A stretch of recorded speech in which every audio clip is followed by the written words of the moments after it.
They didn't take it. So go on, you've got your hand up. Oh yeah, just one point on the first half again. We mentioned the out possession, not just how good we were at possession as well as in.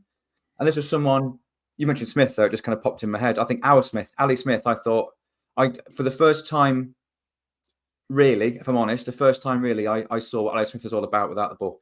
Because he keeps getting picked, and he's not everyone's favourite play. He always looks a little bit gangly, doesn't always look, massively in control of the ball all the time. He's done some good things, misplaced a few passes here and there, and you think, how is he playing ahead of, let's say, Dylan Duffy in that role, Hacks, who has obviously had a good spell, for example, or other players, any other player really that we mentioned there. Ali Smith keeps getting picked, and I saw it, and I had this, and obviously different part of the pitch, completely different role, but the same principle. Because I couldn't, for about a year or two, I couldn't work out for the life of me why Declan Rice was getting rave reviews when he was at West Ham first came to us. Like, what does he do?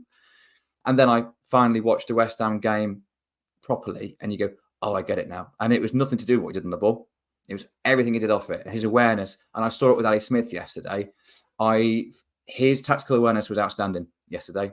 Positional awareness was really, really good in the first half. In the first half, particularly, if he can polish his on-ball stuff, we've got a hell of a player there, because you've got to play the game with your head, and he does. He just needs to improve that technical aspect.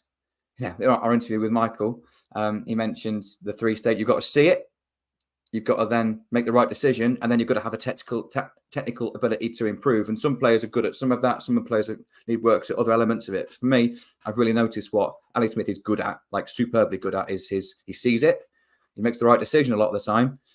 It's just maybe just needs to improve that technical aspect a tad, and then we've got a hell of a player on our hands.